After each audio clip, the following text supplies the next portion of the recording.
Good Friday morning, and thanks for joining us from the Ohio AgNet, the voice you know with the news you trust studio, sponsored by BASF, where you can count on the trusted performance of Alivo seed treatment to protect your soybean crop. I'm Dusty Sonnenberg. Under clear skies, 37 degrees on the barn thermometer. After a wet day across most of the Buckeye State yesterday, it looks like things will dry out for today and harvest work likely to resume once again as Harvest 2025 rolls on. A couple quick calendar reminders. Tune in next Tuesday during midday as we will have an update from the Ohio Corn and Wheat Growers Association and all the coverage we're providing this week of the National FFA Convention brought to you by Wilmington College. Be sure to check out the broadcast as well as all the updates on ohioagnet.com. Now, speaking of those updates, let's check in with Joel Panorwood as he has the latest from Indianapolis. Ohio always very well represented traditionally over the years in the national officer space. And this year, Luke Jennings is on the national stage as our national FFA secretary. And right now, we're talking to Hannah Saum. She's originally from the Amanda Clear Creek FFA chapter, but representing Ohio as she vies for a national office herself. Congratulations, Hannah. Thank you so much for joining us here today, and congratulations on making it to Phase 2, which is an accomplishment of its own. First of all, what's going through your mind? Yeah, right now, a little bit nervous, a little bit hungry. It's been a lot of emotions throughout the week, but certainly at the end of the day, just thankful and grateful to be able to even go through this process. I wasn't sure a few years ago if I would ever find myself here, so now knowing that I get to be a part of that is something I will forever be grateful for. Right. Not just hungry for food, but for success, right? Exactly, yes. Right. Okay. That pun out of the way, let's talk about what has this, first of all, experience been like? You know, what all is entailed in trying to become a national officer? Yeah, it's quite the long process. So back in June, I had to vie for the candidacy from Ohio itself, so competing against other people to get that. Once I was named Ohio's candidate, then I had to go through an application process along with submitting some videos, and then it was just a lot of months of preparation, learning more about myself, learning more about the organization, about agriculture, things I never thought I would have to learn, but getting a deeper understanding of what this organization means for not only myself, but all the other members. And then this week has put me through a wide variety of interviews,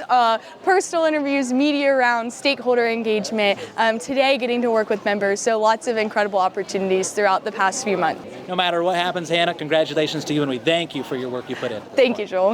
I'm Joel Panorwood for the Ohio AgNet. Thanks for tuning in, and this coverage, of course, brought to you by Wilmington College. More information at wilmington.edu. And thanks, Joel. Well, let's take a look now at your Friday morning weather forecast, brought to us by Seed Consultants. Simply better performance, online at seedconsultants.com. Dry weather pushing into Ohio here as we finish out the week and go through the weekend. I'm Chief Meteorologist Ryan Martin. Quick forecast update for you here in Ohio. Here's what we've got going on. Yesterday was dominated by cloud cover and moisture as low pressure slowly and steadily exited the region. Today, we've got northwest flow, but we have some sunshine. Clouds and sunshine through the day today. The northwest flow coming across the Great Lakes, I think, increases our chances for lake effect cloud cover. But right now, I'm not too concerned about moisture, except within the shadow of Lake Erie in northeast Ohio, probably tomorrow into early Sunday. That's where we can see a few spits and sprinkles. Otherwise, I think we're dry.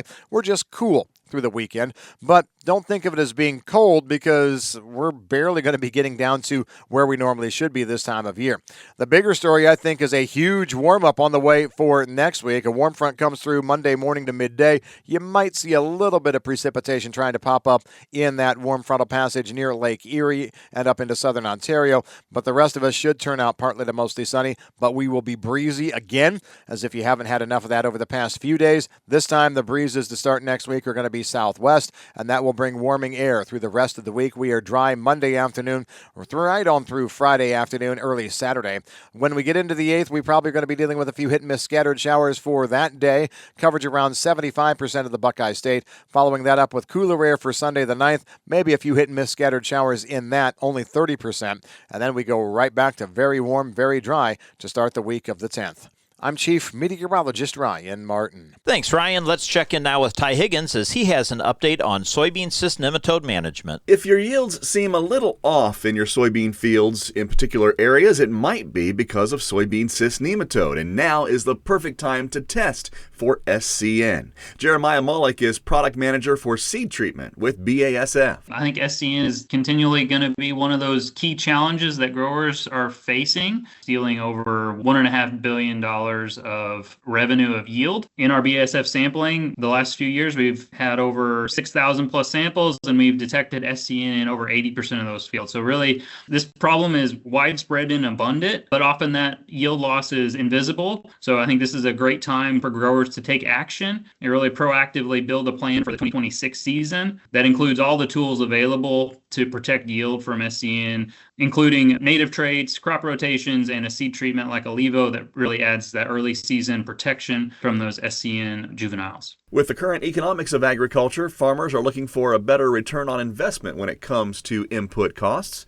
Mullock says BASF's Alivo delivers just that. Our average yield benefits we see with Alivo in a nematode-only environment between 2 to 4 bushel yield gains. Whenever you actually detect and have above-ground symptomology of the SDS, we're upwards of 4 to 10 bushel yield gains. So when you think of challenging economic times, one way to offset lower commodity prices is to produce more bushels. Alivo is a great solution to actually demonstrate that positive ROI for increasing revenue through increased production with Alivo. You can hear our full conversation with featured audio online now at ohioagnet.com.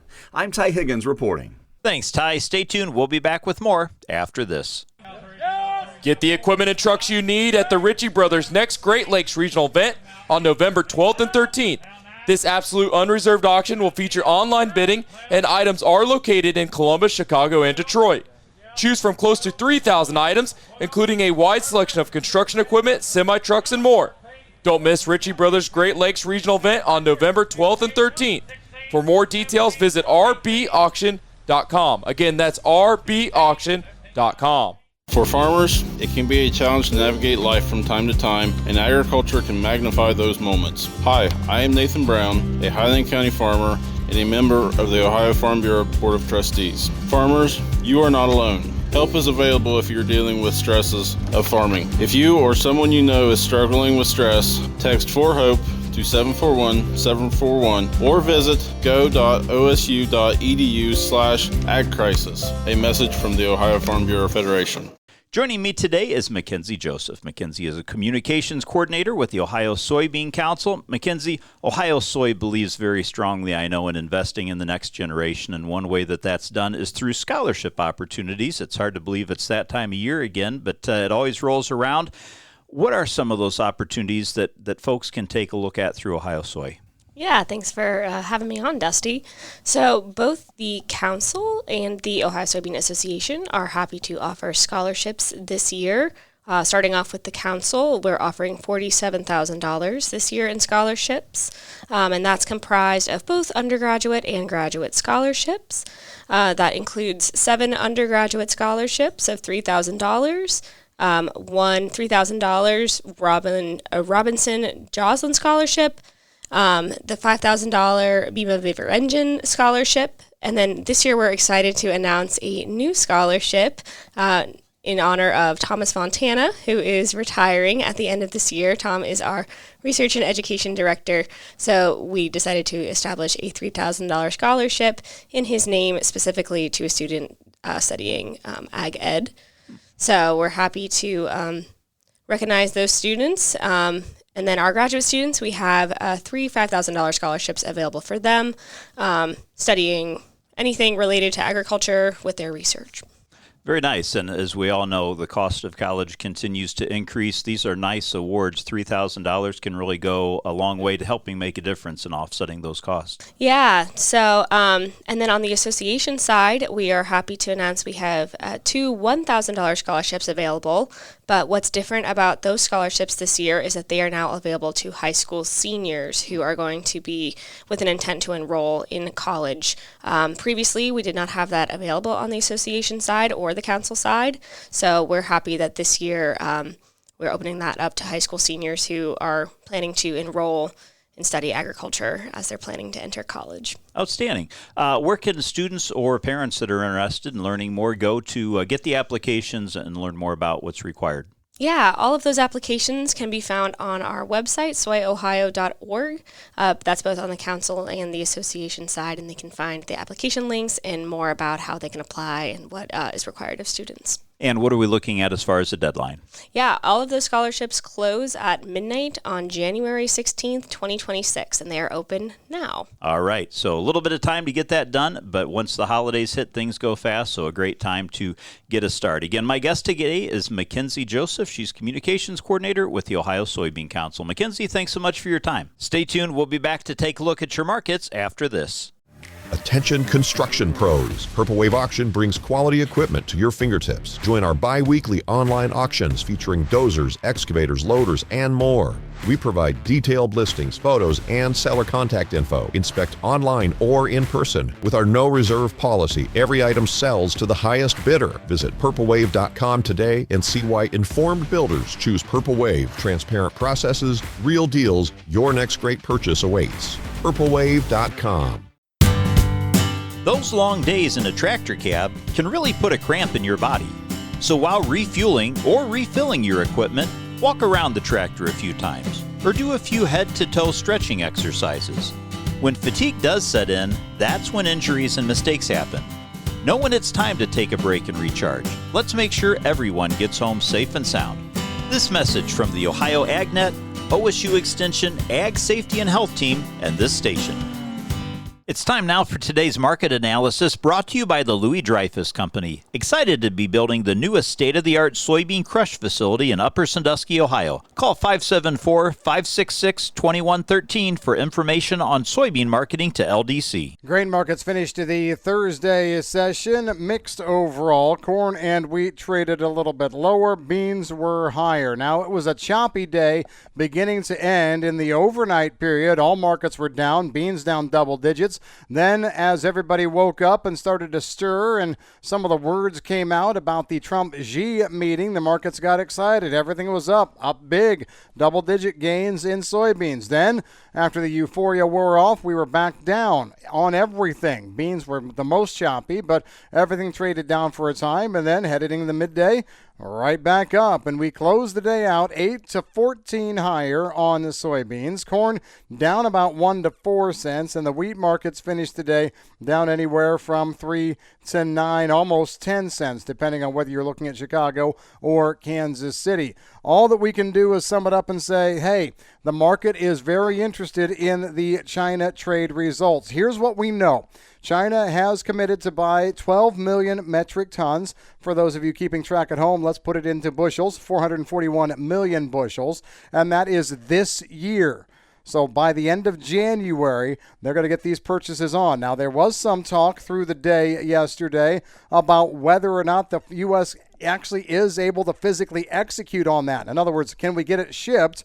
And I think we're going to give it the old college try. But then 3 other years, the next year, so this would be 26, 27, 28, China agreeing to buy 25 million metric tons, so almost a little over twice what they're booking by January here, so 930 million metric ton or million bushels each year of soybeans going forward. That got the market excited overall. However, old grain traders will tell you that China buys what China needs, and U.S. exporters are going to wait to learn whether China will maintain the tariffs on U.S. soybeans and other grains and at what level. The U.S. did agree to reduce fentanyl-related tariffs on China, with China committing to try and lessen the export of materials that go into drug production. I'm Ryan Martin. Let's take a look at how your markets closed, brought to us by Seed Consultants. Simply better performance online at seedconsultants.com. Well, December corn closed down 3 3/4 cents, and March corn was down 3 cents. January soybeans closed up 13 1/4 cents, while March soybeans were up 10 1/4. December Kansas City wheat closed the day down 9 3/4 cents, while December Chicago wheat was down 8 cents, and December Minneapolis wheat closed down a dime. Now, taking a look at the overnight trade, the numbers have turned around slightly, with December corn up 1.5 pennies at $4.31 3/4 cents. Your March corn is up 3/4 penny at $4.44 1/2, and corn for May of 26 is up 1/4 penny at $4.52 1/2 cents. November soybeans are trading up 4 cents at $10.95 1/4 cents. January beans up 4 1/4 at $11.12, and soybeans for March of 26 are 4 cents higher at $11.19 3/4 cents. Wheat for December trading up 1.5 pennies at 5.25 3/4. Your July 26 new crop wheat is up 3/4 penny at 5.63 3/4, and wheat for September of 26 also up 3/4 cent at $5.78. In livestock, October live cattle closed the day up $3.87 at 235.27 and December lean hogs were up a nickel at $80.82 1/2 cents. Thanks for joining us and have a great day, everyone. This is the Ohio AgNet.